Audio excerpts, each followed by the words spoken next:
ऋषि आई गई, ऋषि आई गई भरत बहिनिया, ऋषि आई गई, ऋषि आई गई भरत बहिनिया, ऋषि आई गई, ऋषि आई गई, ऋषि आई गई भरत बहिनिया, ऋषि आई गई, ऋषि आई गई भरत बहिनिया, ऋषि आई गई। जल्दी मालिन के बोला के सिंगार करा, जरा चुनरी मांगा के जय जयकार करा, ऋषि आई गई, ऋषि आई गई भरत बहिनिया, ऋषि आई गई, ऋषि आई गई भरत बहिनिया, ऋषि आई गई। मालिन के बोला के सिंगार करा, नरियर चुनरी मांगा के सिंगार करा, ऋषि आई गई, ऋषि आई गई भरत बहिनिया, ऋषि आई गई। उन्हें भावे ना पेड़ा मिठाई ना, ओ तो खुश बड़ी हलवा सोहारी पे, ऋषि आई गई, ऋषि आई गई भरत बहिनिया, ऋषि आई गई। उनके भावे ना पूरी मिठाई ना, वो तो खुश बनी हलवा सोहारी पे, ऋषि आई गई, ऋषि आई गई भरत बहिनिया,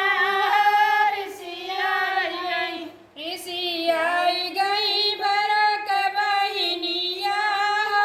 ऋषि आई गई, ऋषि आई गई भरत बहिनिया, ऋषि आई गई। उन्हें भावे ना चोला पटोला ना हो, उन्हें भावे लीलल की चुनरिया ना हो, ऋषि आई गई, ऋषि आई गई भरत बहिनिया, ऋषि आई गई। उन्हें भावे ना चोला पटोला ना हो, उन्हें भावे लीलल की चुनरिया ना हो, ऋषि आई गई, ऋषि आई गई भरत बहिनिया, ऋषि आई गई, ऋषि आई गई भरत बहिनिया, ऋषि आई गई, ऋषि आई गई भरत बहिनिया, ऋषि आई गई। उनके भावे ना बेला चमेली ना हो, वो तो खुश बाटी अड़हुल के फुलवा पे हो, ऋषि आई गई, ऋषि आई गई भरत बहिनिया, ऋषि आई गई। वो तो खुश बाटी अड़हुल के फुलवा पे हो, ऋषि आई गई, ऋषि आई गई भरत बहिनिया,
चाहिए मत तब तक और कर